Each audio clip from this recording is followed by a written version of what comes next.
7 పెంపుడు కుక్కల great escape కథ సోషల్ మీడియాను షేక్ చేస్తుంది. వాటి ధైర్యాన్ని చూసి జనం కూడా ఫిదా అవుతున్నారు. కిడ్నాపర్ల నుంచి తప్పించుకోవడమే కాకుండా 2 రోజులు 17 కిలోమీటర్లు నడిచి మళ్లీ తమ యజమానుల దగ్గరికి చేరాయి.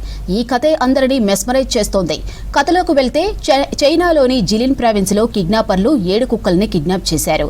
ఇవన్నీ పెంపుడు కుక్కలే, అన్ని వేరువేరు జాతులే.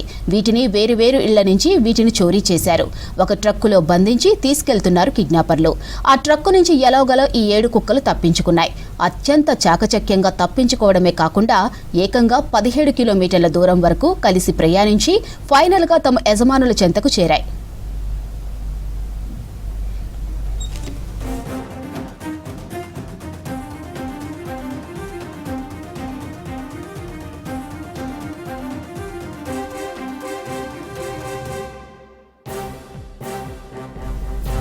తప్పించుకున్న ఈ 7 కుక్కలు ఒక్కటిగా ముందడుగు వేశాయి. వాస్తవానికి కుక్కలకు జాతి వైరం ఎక్కువ, కానీ ఇక్కడ వేరువేరు జాతులైనా కలిసిగట్టుగా ప్రయాణం సాగించాయి.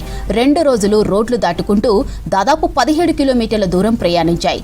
సోషల్ మీడియాలో ఈ ఘటనకు సంబంధించిన వీడియోలు వైరల్ కావడంతో స్థానిక వాలంటీర్లు డ్రోన్ల సాయంతో వీటిని గమనిస్తూ వచ్చారు.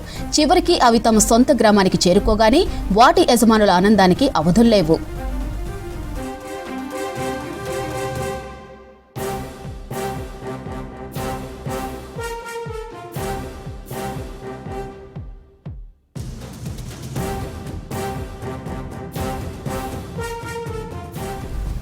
చైనాలో కుక్కల దొంగతనం నేరం. జంతువు విలువను బట్టి శిక్షలు ఉంటాయి.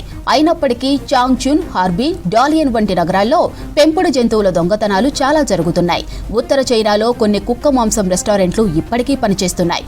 అక్కడ స్థానికులు కుక్క మాంసం తింటే విపరీతమైన చలికాలాన్ని తట్టుకుంటామనే నమ్మకంతో ఉంటారు.